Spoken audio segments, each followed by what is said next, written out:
Je m'appelle Manon, et à 30 ans, j'avais un bureau d'angle avec une vue imprenable, un titre impressionnant de directrice financière adjointe chez Océan Bleu Navigation, et une vie qui semblait parfaite sur le papier. Ce que je n'avais pas, c'était une famille, du moins pas une qui me reconnaissait comme l'une des leurs. Pour comprendre pourquoi je n'ai pas parlé à ma mère depuis des années, il faut remonter 16 ans en arrière. J'avais 14 ans quand mon père est mort. Il était urgentiste héliporté, un véritable héros qui avait sauvé d'innombrables vies avant de perdre la sienne lorsque son hélicoptère s'est écrasé lors d'une mission de sauvetage en pleine tempête. Papa était tout pour moi. Il m'avait appris à faire du vélo, à me défendre et à résoudre des problèmes de maths que je croyais impossibles. Quand il est mort, quelque chose en moi était mort aussi. L'argent de l'assurance est arrivé 6 semaines plus tard. Maman a quitté son poste d'infirmière, disant qu'elle avait besoin de temps pour se remettre. Je comprenais cela. Ce que je ne comprenais pas, c'était la rapidité avec laquelle elle s'est sentie assez bien pour recommencer à fréquenter quelqu'un. 6 mois après les funérailles de papa, maman a ramené à la maison Alain Richard et sa fille de 11 ans, Tiphaine. « Manon, voici Alain. Il va faire partie de nos vies maintenant », a dit maman avec un sourire que je n'avais pas vu depuis que papa était en vie. J'ai essayé, vraiment. Pour maman, j'ai souri et serré la main d'Alain. J'ai proposé de montrer à Tiphaine ma collection de boîtes à musique que papa m'avait rapportées de ses missions de sauvetage à travers le monde. Elle les a regardées avec des intérêts, puis, comme par accident, en a fait tomber une de mon étagère. Elle a brisé un petit phare en verre de Bretagne que papa m'avait offert pour mon 12e anniversaire. « Oups », dit-elle avec un sourire narquois. C'était mon premier indice. En quelques semaines, Alain et Tiphaine ont emménagé dans notre maison, la maison de papa. Un jour, en rentrant de l'école, j'ai trouvé Tiphaine dans ma chambre, portant mes vêtements. « Sors, de là », ai-je dit en laissant tomber mon sac à dos. « Ta mère a dit que je pouvais emprunter tout ce que je voulais », a-t-elle répondu en s'admirant dans mon miroir. « D'ailleurs, ce jean me va mieux qu'à toi. » Quand j'en ai parlé à maman, elle a soupiré. « Manon, s'il te plaît, essaie de faire des efforts avec Tiphaine. Elle s'adapte aussi à une nouvelle vie. » C'est devenu une habitude. Tiphaine prenait mes affaires sans demander. Elle mangeait le déjeuner que maman m'avait préparé. Elle racontait à ses amis des mensonges embarrassants sur moi. Une fois, elle a même supprimé mon projet de science de l'ordinateur familial la veille de sa remise. Quand je la confrontais, elle pleurait, et d'une manière ou d'une autre, c'est moi qui finissais par être la méchante. « Tu es plus âgée, Manon. Tu devrais être plus raisonnable, » disait maman, tandis qu'Alain hochait la tête en signe d'approbation. La goutte d'eau qui a fait déborder le vase est arrivée un mardi après-midi ordinaire. J'avais économisé mon argent de poche pendant 3 mois pour acheter un chemisier en soie pour le bal d'hiver du lycée. Il était suspendu dans mon placard, l'étiquette encore attachée, quand j'ai entendu Tiphaine dans ma chambre. J'y suis entrée en courant et l'ai trouvée tenant des ciseaux près de mon nouveau chemisier. « Pose ça !» ai-je crié en me jetant sur elle. Elle a tiré le chemisier d'un coup sec et les ciseaux ont traversé le tissu. J'ai essayé de l'attraper et, dans la bousculade, Tiphaine est tombée à la renverse sur le sol. Le cri qu'elle a poussé aurait fait croire que je l'avais poignardée. Elle m'a frappée. Manon m'a frappée, a-t-elle hurlé à plein poumon. Maman et Alain se sont précipités. Tiphaine était par terre, sanglotant faussement, mon chemisier abîmé à côté d'elle. Elle m'a attaquée parce que je voulais emprunter sa stupide chemise, a-t-elle pleuré. Je ne l'ai pas frappée. Elle était en train de couper mon nouveau chemisier, celui que je m'étais acheté, ai-je protesté. Maman a regardé le chemisier, puis moi, puis le visage de Tiphaine strié de larmes. La gifle est partie sans prévenir. Sa paume a heurté ma joue si fort que mes oreilles ont bourdonné. « J'en ai assez de ce comportement », a dit maman, la voix glaciale. « Je suis fatiguée que tu tyrannises Tiphaine. Ça ne marche pas. » 1 semaine plus tard, je mettais mes affaires dans des sacs poubelles parce qu'Alain ne voulait pas gaspiller d'essence en faisant un aller-retour pour récupérer mes valises au grenier. Maman m'a conduite de l'autre côté de la ville, chez mes grands-parents, les parents de papa, et m'a déposée comme un colis indésirable. Grand-mère et grand-père m'ont accueillie à bras ouverts, le cœur brisé.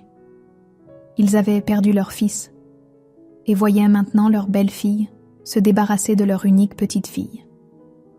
3 mois plus tard, grand-mère l'a lu dans le journal local. Catherine Cartier et Alain Richard se sont unis lors d'une cérémonie intime. Pas d'invitation pour nous, pas d'appel téléphonique, rien. J'ai commencé dans une nouvelle école, me suis fait de nouveaux amis, me suis plongée dans les devoirs et les activités extrascolaires, n'importe quoi pour rester occupée, pour ne pas penser à la façon dont ma mère avait choisi sa nouvelle famille plutôt que moi. J'ai obtenu mon baccalauréat avec mention. J'ai eu une bourse pour l'université, complétée par les économies de grand-père.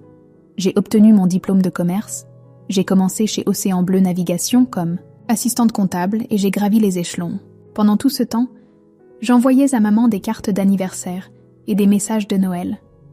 Des mots courts, polis, qui n'invitaient jamais à poursuivre la conversation.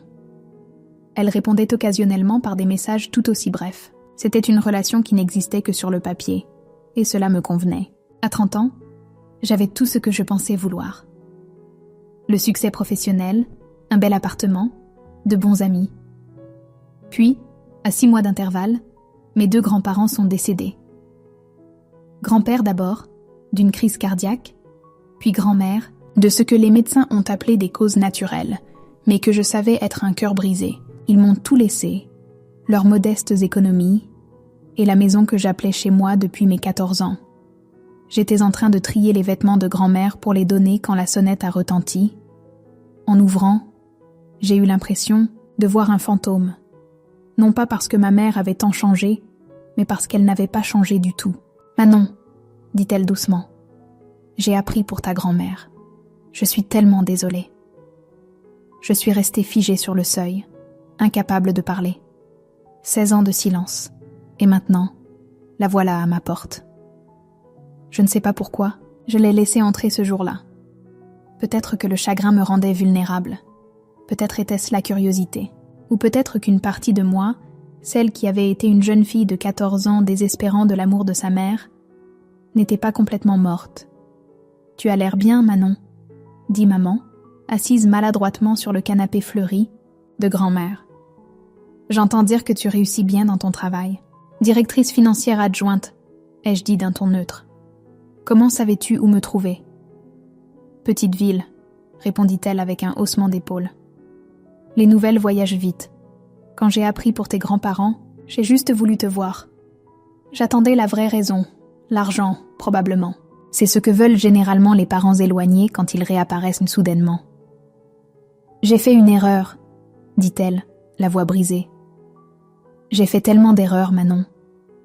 La façon dont je t'ai traitée, en choisissant Alain et Tiphaine plutôt que toi, j'avais tort. J'avais imaginé cette conversation 1 millier de fois au fil des ans, mais maintenant qu'elle avait lieu, je ne ressentais qu'un vide engourdissant.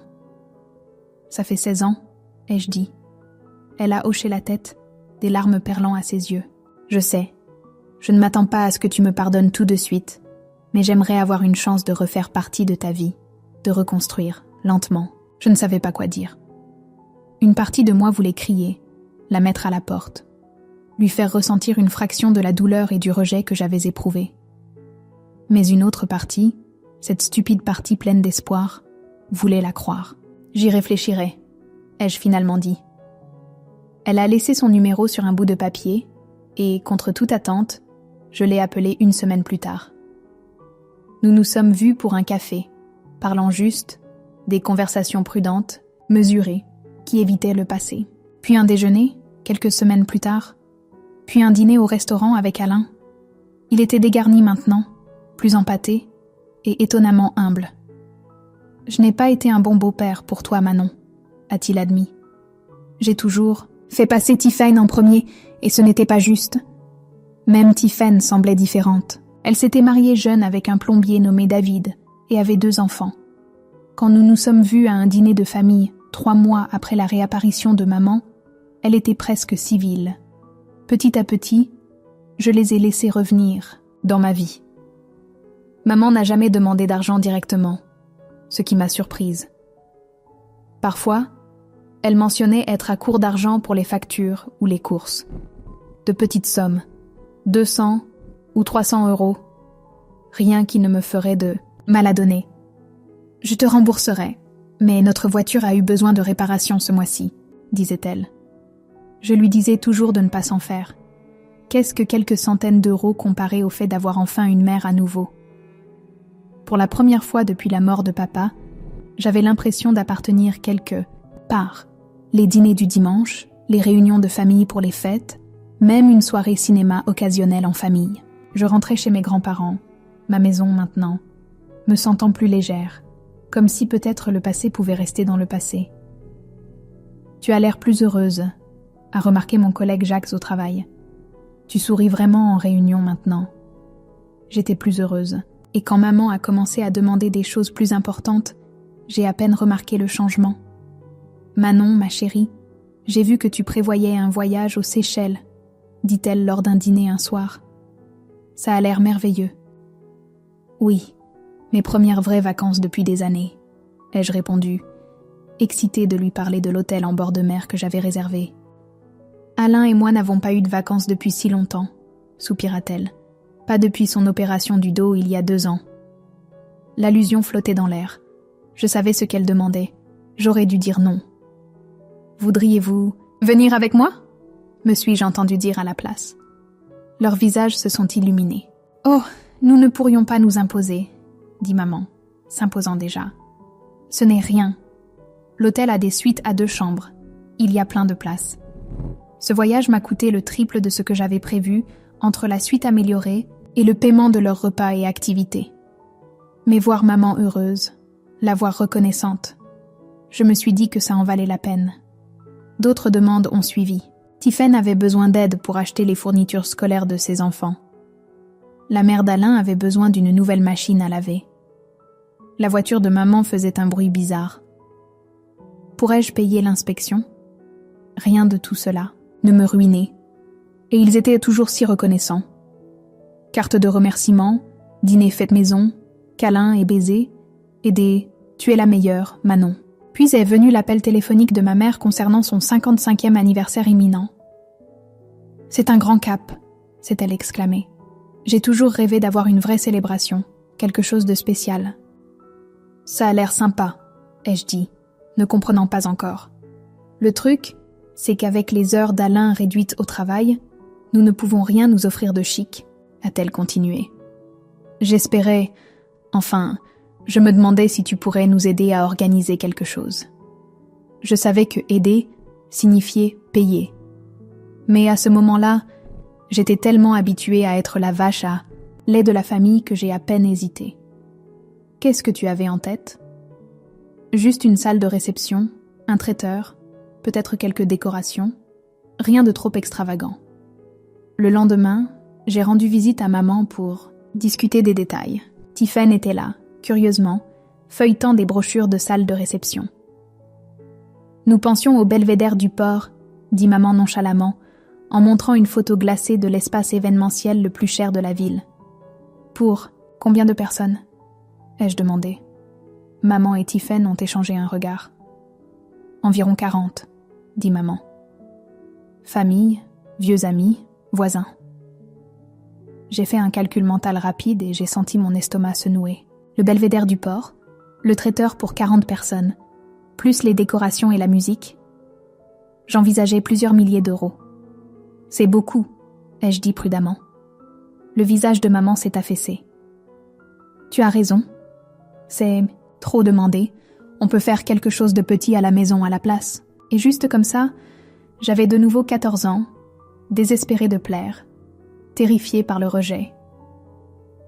Non, c'est bon, ai-je dit rapidement. Je veux que tu passes une journée spéciale. Je vais m'arranger. Maman m'a serré fort, dans ses bras. Tu es un ange, Manon. Je ne mérite pas une fille comme toi.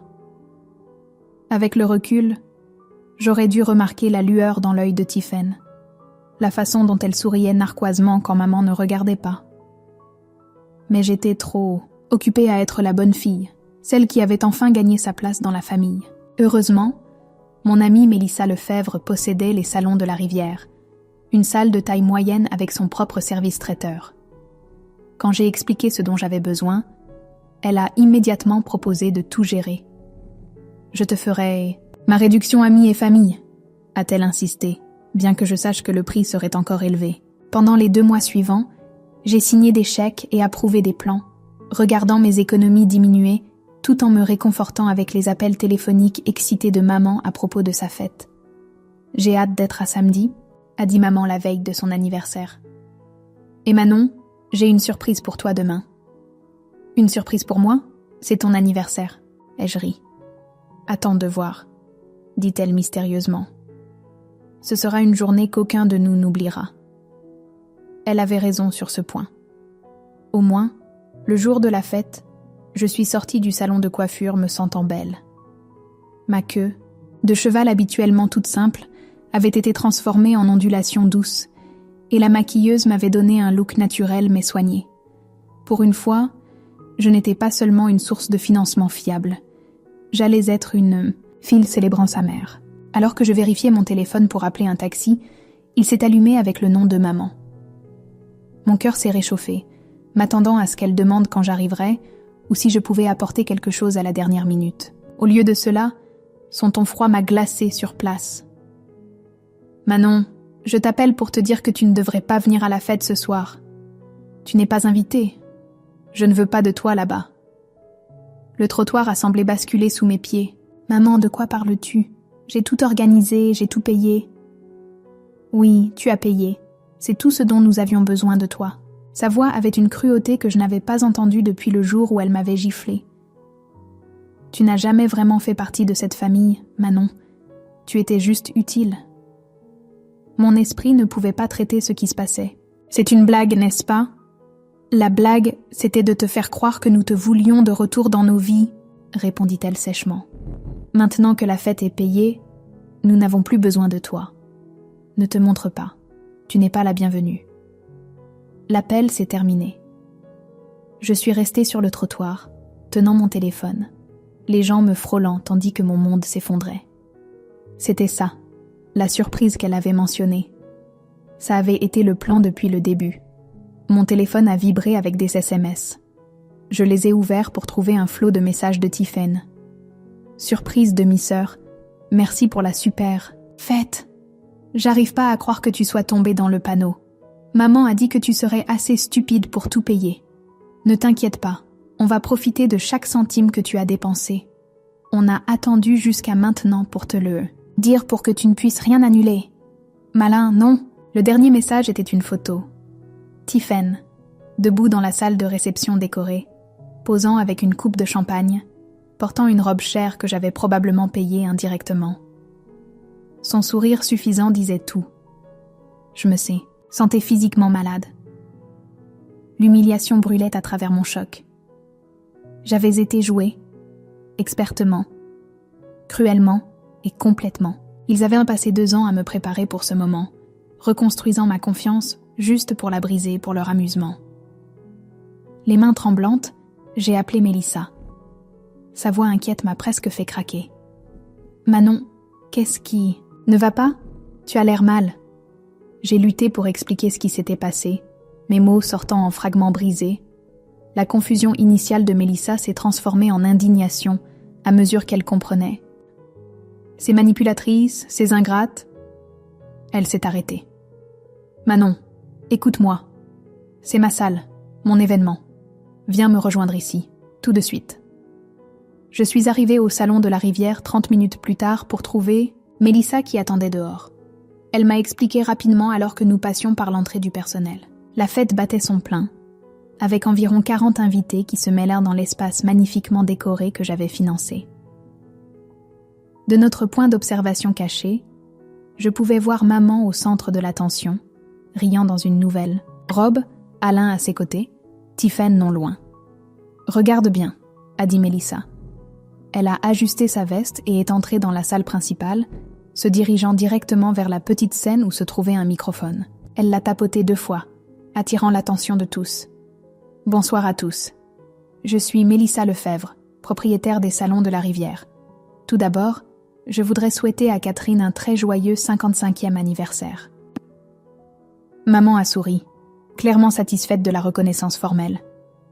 Mélissa a continué, son sourire professionnel ne faiblissant jamais. Je veux aussi rendre hommage à la personne qui a rendu possible cette belle célébration. La personne qui a payé pour chaque détail dont vous profitez ce soir. La fille de Catherine, Manon. Le sourire de maman s'est évanoui. Elle s'est avancée, essayant d'interrompre, mais Mélissa a légèrement élevé la voix. Malheureusement, Manon n'a pas pu être ici ce soir parce que Catherine l'a spécifiquement désinvitée après que Manon ait tout payé. Des murmures ont parcouru la foule. En tant que propriétaire de cet établissement, j'ai le droit de refuser le service à toute personne que je juge indigne d'hospitalité, et je ne peux, en bonne conscience, servir des gens qui traiteraient leur propre fille avec une telle cruauté. Maman s'est précipitée en avant, le visage déformé par la colère. « Vous ne pouvez pas faire ça, nous avons un contrat. »« Le contrat était avec Manon, pas avec vous, » répondit calmement Mélissa. « Et en tant qu'amie de Manon, je suis ses souhaits. » Elle se tourna vers le personnel de sécurité posté près des portes. « Veuillez escorter tout le monde à l'extérieur. La fête est terminée. » J'ai regardé le chaos se dérouler. Maman hurlant qu'elle allait appeler la police. Les invités semblant confus et embarrassés. Tiphaine pâlissant alors que sa soirée parfaite se désintégrait. La voix de Mélissa a percé le bruit. Le traiteur sera donné au foyer de l'espoir. Toute personne qui n'était sincèrement pas au courant du comportement de cette famille est la bienvenue pour nous contacter pour une future réduction. Tous les autres, dehors, maintenant. L'équipe de sécurité a commencé à diriger les gens vers les sorties. Certains invités chuchotaient entre eux, jetant des regards dégoûtés à maman. D'autres sont simplement partis rapidement, désireux d'échapper à la scène inconfortable. J'ai vu maman essayer frénétiquement de s'expliquer à une femme plus âgée qui secouait la tête en signe de désapprobation. Alain se tenait inutilement à proximité, tandis que Tiphaine semblait au bord des larmes. Le magnifique gâteau, que j'avais spécialement commandé, restait intact sur son présentoir. En 15 minutes, la salle était vide, à l'exception du personnel. Mélissa est revenue là où j'attendais, les yeux brillants de satisfaction.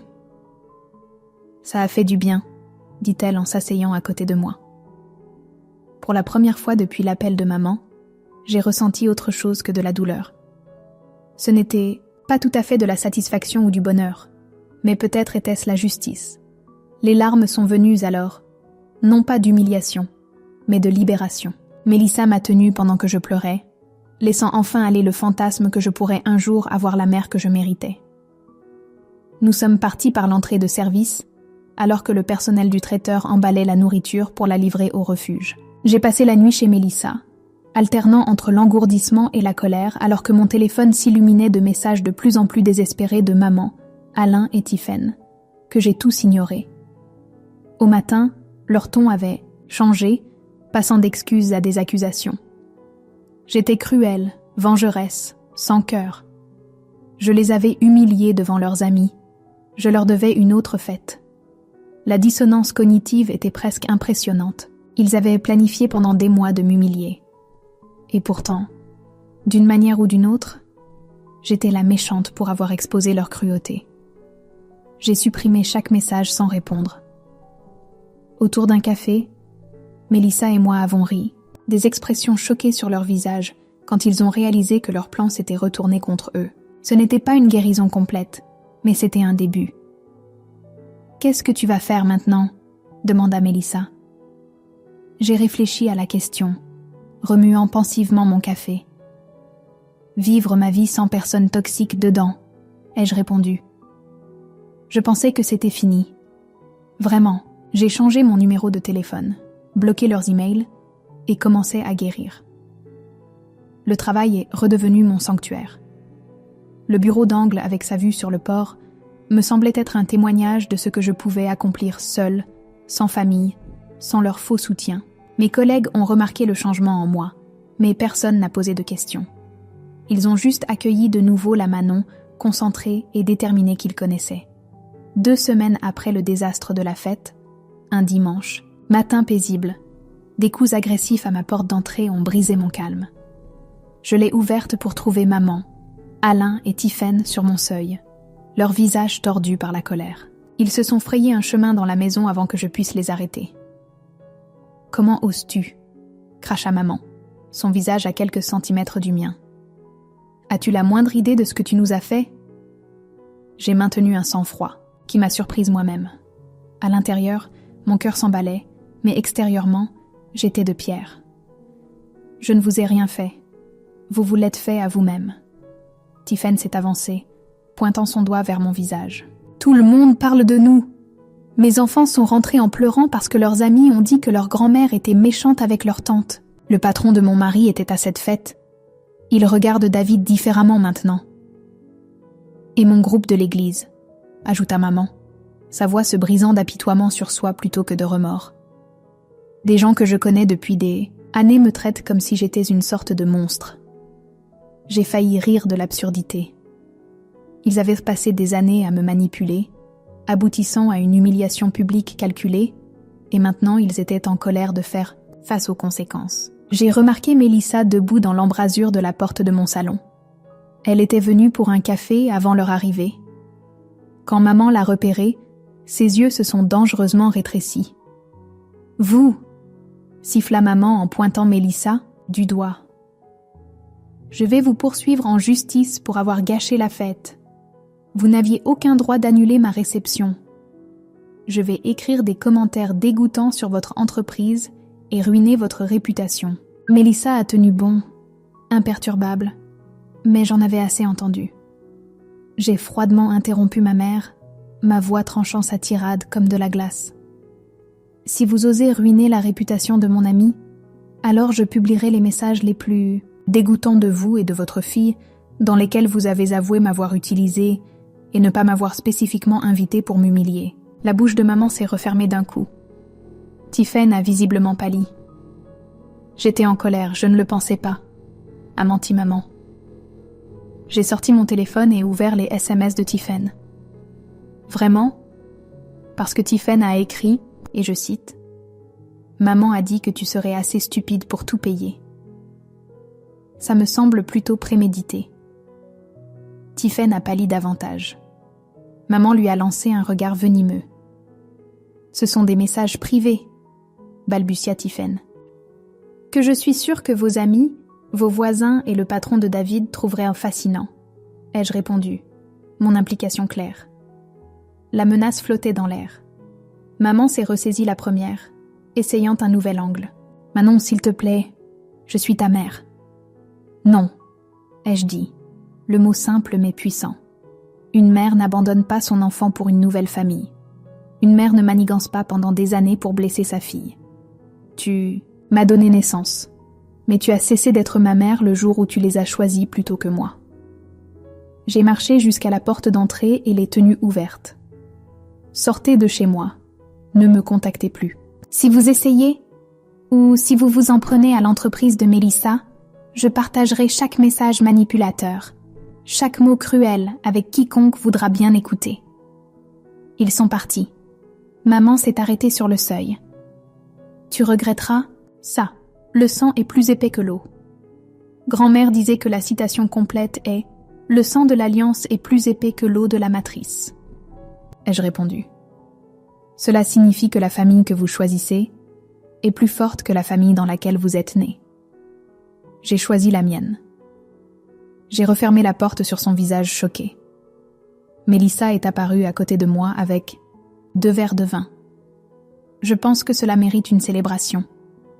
Nous avons trinqué à la liberté des relations toxiques, à la famille choisie, à la force que je ne savais pas que j'avais jusqu'à ce que j'en ai besoin. C'était-il. Il y a 2 ans. J'ai 34 ans maintenant. J'ai été promue directrice financière chez Océan Bleu Navigation. J'ai acheté une petite maison de vacances au bord du lac et j'ai commencé à fréquenter quelqu'un de gentil et d'honnête. Mélissa et moi restons des amis proches, une famille, vraiment. Parfois, je les vois en ville. Le mois dernier, j'ai aperçu maman et Alain à l'épicerie. Ils avaient l'air plus âgés, diminués en quelque sorte. Maman m'a vue aussi, ses yeux s'écarquillant de reconnaissance avant que je ne me détourne délibérément. Je n'ai rien ressenti, ni colère, ni douleur, pas même de satisfaction, juste une indifférence paisible.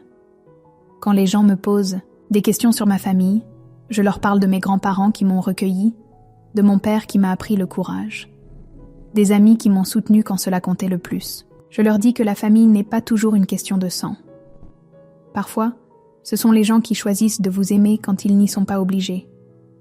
Quant à maman, Alain et Tiphaine, ce sont des étrangers pour moi maintenant.